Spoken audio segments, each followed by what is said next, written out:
Duyne for 5 minutes. Thank you very much, Mr. Chairman, and thank you to our witnesses for joining us today. Fair trade is the foundation of a strong American economy, but for too long, our businesses and our workers have been forced to compete on an uneven playing field. Foreign competitors, particularly China, continue to exploit our trade laws and cheat the system by flooding our markets with subsidized goods, stealing intellectual property, and undercutting American industries. It's time that we confront these actions head-on and reverse the trend that we see caving to our adversaries. And I'm grateful for the return of American first policies, and I was glad to see that USTR and the Department of Commerce will be conducting a comprehensive review of all U.S. trade agreements, our tariffs, and economic policies to strengthen domestic industries and enhance national security.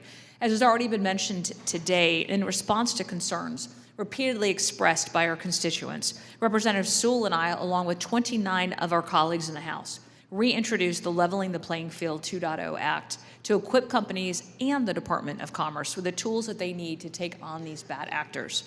Mr. Chairman, I ask for unanimous support to enter into record a letter of support from a variety of stakeholders whose industries would benefit from the bill. Without objection. Thank you. Our bill updates trade remedy law and creates new laws to combat repeat offenders, to expedite investigations and apply meaningful consequences, including going after Chinese subsidized manufacturing through the Belt and Road Initiative. Mr. Garish, as you outlined, so many of our global trading partners engage in trade practices and policies that harm American companies and workers. I'm also concerned about the impact of transnational subsidies and Chinese overcapacity in third country markets. It's clear these unfair trade practices make it a lot harder for American workers to compete. You mentioned support of our Leveling the Playing Field 2.0 Act. Can you expand on the importance of tackling cross-border subsidies and circumvention?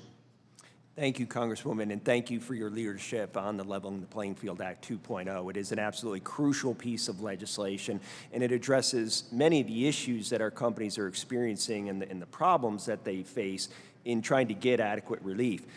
You mentioned the cross-border subsidy provision. This is often a problem that we have where we get trade relief, our companies and the workers get trade relief, and then Chinese companies relocate to a third country, yet they continue to receive subsidies from their original home market, and that benefits their production and gives them an unfair advantage. And for too long, the United States has not addressed that issue. The Europeans do address cross-border subsidies.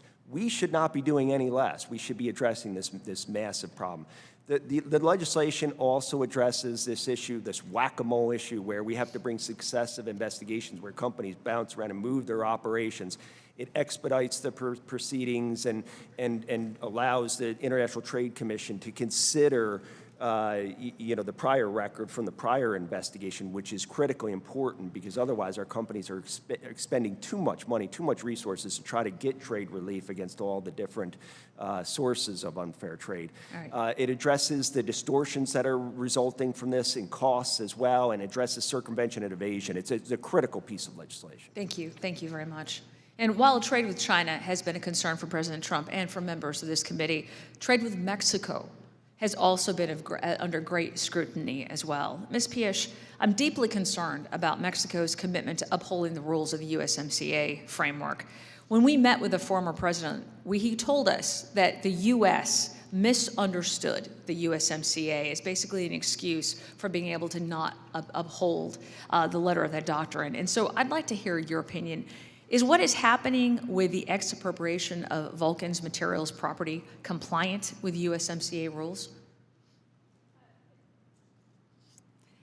Thank you for the question. The circumstances of Vulcan and other issues, trade irritants we have with Mexico, sometimes they're complicated under the agreements. I can't speak directly to whether those activities are inconsistent with the agreement. What I would say is that the United States has a whole host of tools. Oh, you're familiar with what happened, though?